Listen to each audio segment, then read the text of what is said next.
Bonjour, aujourd'hui je vous lis un nouveau conte de fées, La Belle au bois dormant. On ferme sa bouche, on garde ses pensées dans la tête et on en parle après. Cric crac croc, l'histoire commence. La Belle au bois dormant. Il était une fois un roi et une reine qui avaient attendu de très longues années la joie d'avoir un enfant. Lorsqu'il leur naquit enfin une fille, ils décidèrent d'organiser la plus grandiose des fêtes. Ils y invitèrent bien sûr les marraines de la petite princesse, 6 fées. Les 5 premières fées se penchèrent au-dessus du berceau pour offrir à l'enfant tous les dons possibles et inimaginables. Une très vieille fée qui n'avait pas été conviée, car on la croyait morte depuis longtemps, apparut dans un bruit de tonnerre. Très en colère d'avoir été ainsi négligée, elle se pencha au-dessus du berceau de l'enfant. « De moi, tu ne recevras aucun talent, mais seulement une prédiction. À 15 ans, tu te perceras la main avec un fuseau et tu en mourras. »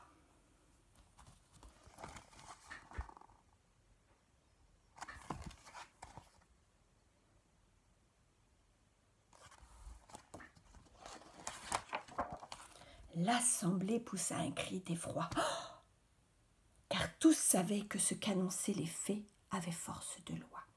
C'est alors que la 6e fée se montra. « Je me suis tenue cachée jusqu'à maintenant afin de pouvoir parler la dernière.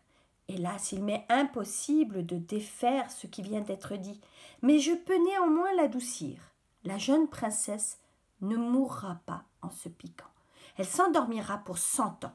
Seul le baiser d'un prince la réveillera. » Aussitôt le roi envoya des messagers sur toutes les routes de son royaume. Il était désormais interdit, sous peine d'y laisser sa vie, de filer la laine et de posséder un fuseau.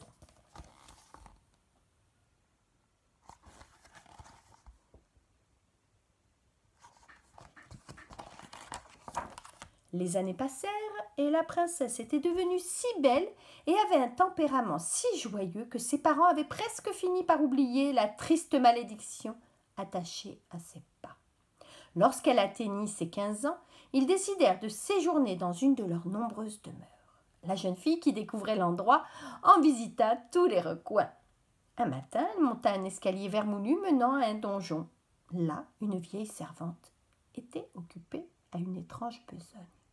« Que faites-vous donc ?» questionna la princesse. « Je file la laine, ma petite, » répondit la vieille. « Puis-je essayer ?» demanda encore la jeune fille.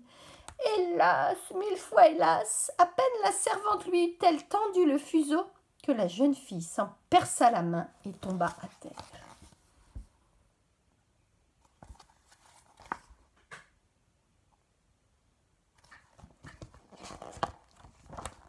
Comprenant que la terrible prédiction venait de s'accomplir, le roi et la reine firent porter leur enfant sur un grand lit brodé d'or et d'argent. Ils pleurèrent des jours entiers en le regardant. Un matin, ils eurent la surprise de voir arriver la fée qui avait parlé la dernière lors du baptême. « Pour qu'à son réveil la princesse ne soit pas seule, je vais vous endormir, ainsi que tous les gens de cette maison. » Et ce qui venait d'être dit fut fait.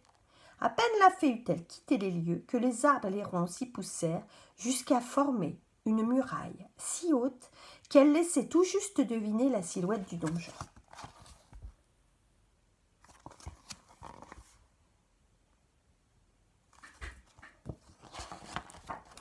100 ans plus tard, un prince, parti à la chasse, remarqua l'étrange château étranglé de verdure.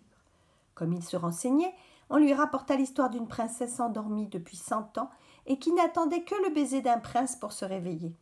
Le jeune homme se dirigea aussitôt vers le château et eut la surprise de voir les arbres et les ronces s'ouvrir devant lui comme par enchantement. Sa stupeur grandit encore lorsqu'il découvrit la foule des serviteurs endormis jonchant le sol du château.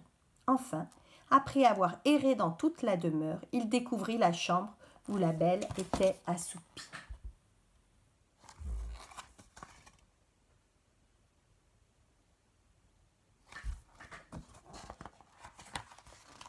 Jamais en la voyant si ravissante, on n'aurait pu penser qu'elle reposait ainsi depuis 100 ans. Le prince s'approcha d'elle, l'embrassa, et la demoiselle ouvrit les yeux. « Enfin, vous voilà !» dit-elle en souriant. « Il me semble que vous vous êtes bien fait attendre. » Le roi et la reine ainsi que toute la maisonnée se réveillèrent également. Le prince et la jeune fille furent bientôt conviés à un festin.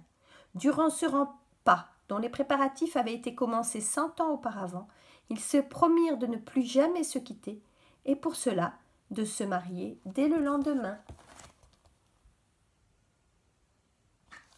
Et voilà, c'est fini. À bientôt.